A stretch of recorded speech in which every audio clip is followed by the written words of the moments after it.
pixel count. It captured all the darker, the contrast, but then you kind of have to fine tune it. Yeah. And I don't know if you saw this hand over here, but hands that move like that, those are really fun. Yeah, that's just wondering about. Anyway. There's the one girl that does the scene in the desert, and she's just doing this, and I'm like, oh, that's awesome. so right now I'm just gonna hold the Alt button, and then look at how good it did though. It's like boom, it got that line. And so what's gonna happen is we have, let's say this is, I don't even know what this is, how many seconds? It's probably like 3 seconds. For that scene is like 3 seconds or something. So 24 frames a second, times 3 seconds. So we've got, 75 frames. But After Effects, and I think it's probably longer than that. I think it's probably like 10 seconds or 15 seconds. But anyway, all you have to do is I'm going to go through, let's say I have 10 seconds of footage. I'm going to go through and hit the first key, and I'm going to rotoscope out and have After Effects find a map. And I'm going to go all the way to the last key of the footage, and it won't have a map because it'll lose it by then. I'm going to rotoscope in, have After Effects create a map, and then I go into the middle, and then I just ping pong back and forth until it finds it all the way through. And you'll probably, it just depends on the amount of footage, but After Effects does a really good job of finding all this. And once it finds a line, it tracks it for a long time. Some of the lines it'll track for the whole thing. So it's really, it's just time consuming work. You don't have to be an expert at it. It's just going back and forth. So one of the things that we want to share, yeah. Awesome. I had a question about tracking. You don't have to go in and put keyframes; it just automatically follows. No, it automatically keyframes. That's a really good question. Whoa. And if I had it open right now, you can open down here, and every time you make a line and go back, it stores every single pixel where that line was, where you don't want it or where you want it. So it's making a key, I don't know if keyframe's the right word, but yeah, and more or less, it's making a keyframe for every single pixel because the calculations are get huge. But yeah, so it's storing all that, and actually what it does, Tim, is once I make one, this is in the composite window. No, that's a layer window. Once you start making from, it'll have a keyframe window up here. It'll have its own little thing right here. So you're right. So when I make the one at the beginning, it'll set a keyframe, and then I make the one at the end, it'll set a keyframe of that line. But in that line, like every single pixel, it's setting a position point. So then I make one in the middle, and it'll have a keyframe in the middle, and you can bounce back and forth. But once Adobe After Effects connects all those, you'll see the keyframes disappear. So yeah, that was a good question. Yeah, that's an excellent question. And this video is like 30 minutes long. You try and go through back and forth what the different layouts are and how you can see it. One of the things, I don't know if I noticed it, if this is on this little bar right here, you've got like 5 different selections, and you can be in your layer and it won't show you the map. But I corrected in some of the videos. But so basically, what this boils down to is we're looking for people to help. We have 8 scenes that are about 6 minutes long of rotoscoping. And like I said, this is just kind of the beginning. We're also looking, if you're like busy, you guys are busy right now, I know all that, but just stay, I don't know, kind of share the news about these manga characters, because there's a lot of stuff coming up that we are going to need help on, and you get the training here and then come over and do more there in a professional studio. So basically, I keep saying basically, it's pretty complicated, but so anyway, what we're looking at, what we're looking for is people to help out, and this is a production, and it's like an incredible opportunity to get your name on a production DVD. I haven't had that opportunity in like 12 years, and so I'm not going to say that. It's awesome opportunity. I tell you what, man, you get your name on a film or on a DVD production, you go into a job interview and be like, I did the rotoscoping on that. You get a job rotoscoping, I guarantee it. That's just how it goes in the media industry. Tim can vouch for that. Obviously, you got to have a little bit of experience, but if they basically want to make sure that you guys get credit on the video and stuff like that. They're literally in the meeting right now to see about the computers and to see if we can't, I'm just going to be open to see if we can't get some funding to help people so they're not just like all volunteering. There's a lot of people that helped out of the God With Us play, and they volunteered hundreds of hours. And there's a lot of people that really want to volunteer, but they really can't afford to not do this or that. So basically they're looking into seeing if we can't be like, hey, what if they do this for 40 hours and get at least some kind of compensation and get your name on there? Just out of curiosity, how many, if that can, you guys answer, if it was a paid thing, how many people are like, yep, I'm in? Awesome. Katuzo, you're in, right? I don't have to get paid though. So No, okay, so how, would you be interested anyway? Oh, yeah. Like, how many people would be interested in maybe at least helping?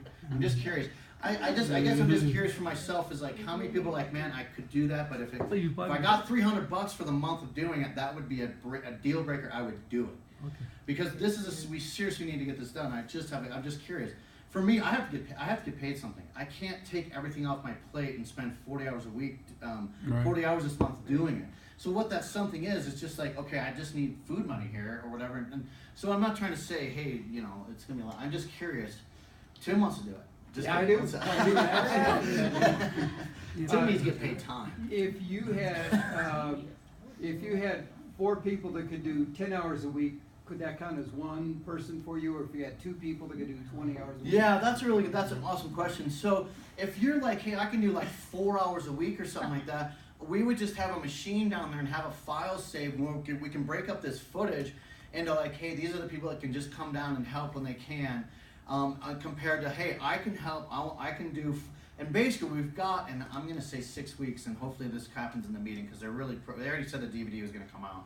We've got all the stuff we want to fix, and we want to make it more awesome, and so they're actually meeting about how long they can delay the meeting. So I'm just gonna guess like 6 weeks. But let's say safely, like you have 4 weeks. If you could do something for 4 weeks, let me make sure what's on my screen here. If we can do something for 4 weeks, you would basically have your own file down there. And if you have an iMac, awesome. If you have a 4K screen, I don't know how many people do, but can you buy some 4K screens for us? Because you know, yeah, no, that's what I'm saying. So you don't need money. So the studio's down at Green Mountain Falls. Right now we have using it 4 4K screen monitors going. And 4 computers. One of those is mine. I'm trying to set up another one. So anyway, so we've got them down there. We've got 3 that are going to be available. Well, you had 3 back in the cabinet. Those aren't 4K monitors. Oh, what are they? Oh, those are my monitors. Yes. Yeah, yes, well, yes. No, I do have 3. And I'm going to let 2 people use. I have 2 to use on my machine. I need 1. Okay, so I have can 2, plug into and one then of we've got yours. another iMac. So we have 3 extra available computers. Okay, because I'm just saying I could use this, but I don't have the 4K monitor. Right, and I got so- the old one that you didn't want. Right. No, and you should be able to plug a 4K monitor into your Oh second yeah, monitor. I'm from not. that. But if I Yeah. So we have monitors. Oh, you're saying if you have a computer, do you have an extra monitor? right. Yes. Because I've got I at have least this. 1. If I had So now, I got any monitors. now what I would like to, I'd like to do this progressive. First of all, I want to find out if I have the right equipment. With the 4K Right, monitor, that's good. I think Okay. I should. Yeah. And number 2, after I play around with this for a little while, I would like for you to give me like a 10-minute thing, so what I'm doing wrong, and so I can prove the technique glad you before asked that. I actually Exactly. get into the project. Exactly. So I'm glad you asked it. So because I'm gonna be there at the studio probably 95% of the time. Well, definitely I'll be there, so I can help walk you guys through it and show you tips and tricks. So it'll basically be like learning rotoscoping and hopefully getting Right. paid to do it and get your credit and your name on a credit. So it's really, I mean, it's a really win-win deal, right, Tim? I mean, I think that was a win-win-win. that was a win-win-win. It's a Trinity deal. So when is the time frame in this? So the time frame, that's what I was saying. So I think from this point today, we are praying for 6 weeks. So we need these things done in about 4 weeks. Okay, You know, when- if we run through, we'd have enough footage to insert. You know, Ivar's doing the whole composite all by himself, which is amazing. The guy it's amazing.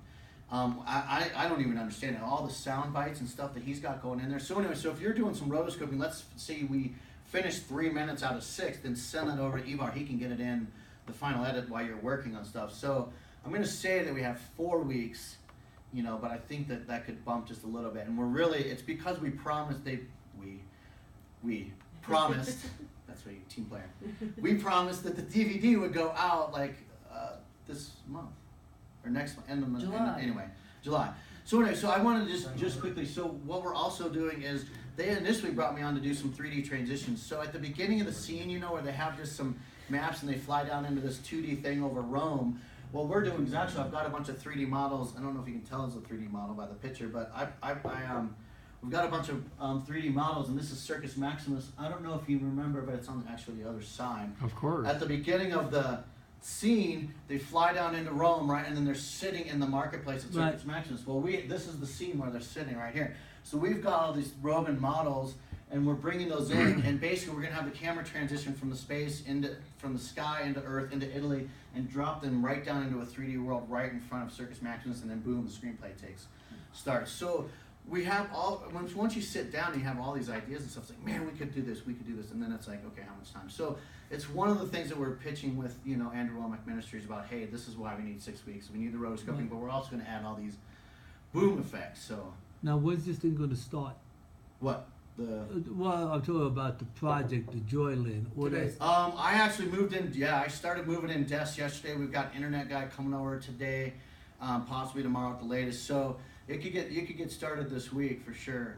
We need internet basically to get just files and stuff. But yeah, I mean by today, if you're interested, you can come down and I can start showing. It would be awesome if people came at the same time. But it really, you can get started by looking at those videos. It's 45 minutes worth of videos and be like, okay, and then just pray about like how much time do I have, and then if you come up, you're like, hey, I can do 40 hours, but I really need like $250. That's going to take the grocery bill off, and I know it's like $8 an hour or whatever. Just if you can come up or send me an email or something like that, then that would help our calculations. I really think that we can get some funding to help pay people to do it, and I know that they're trying to. So, my exactly where is Joyland? I know there's a church down in behind. Joyland. It's like the I know best church in everybody the keeps a Green vicinity. Mountain. Green Mountain. Yeah, I bet that's the Green Mountain town. Falls. But So if you drive what's down, it? Oh my Yeah, God! you just Is drive it down behind the there. trailers? you know where It goes that down the Andy street. Johnson's church, as you're driving down, Andy Johnson's church is an awesome church. too. Right, It's that's best the one I church know. in That's the only one I know. What's that? Okay, Andy Johnson's church is up on the hill. Right. On the other If you side of look the down road. to the right, it's down there, and the Green Mountain Falls, it's kind of down there in the valley over there. Yeah, you just drive down towards You see it. town. It's right on the Yeah, it's really close. It's 7 minutes from here. Well, it says it's off 24, so that doesn't Oh, really okay. help me. Oh. Just go off the end. So anyway, so- falls and you go in there Anybody and you else have any follow other it questions down. on It's that? right there. What's your contact info? My contact info, it's just jimmydavidson@gmail. Just And it's gonna be Jimmy at Higher Light Media soon. So, I mean, I'm pretty sure we can share this, but they're starting out the Higher Light Media, so it's gonna be their own production crew and media team and everything like that. So, awesome. Well, thanks, Tim. I really appreciate you letting me up I here. just want to add Okay, something. You guys are gonna be really busy. I know that, Yeah. but when you're doing production, if you're busy, you need to be more busy. Because Yeah. it's just, you need to get totally immersed in it. I mean, you have to pray, was right, gotta pray about this, you No, gotta find out your own, where you are, what you can do. But, this is a great opportunity, and, you should have your scripts pretty well roughed in by now. Once we pick the 2 scripts, we can pretty much do everything in class until we start production, which will probably be about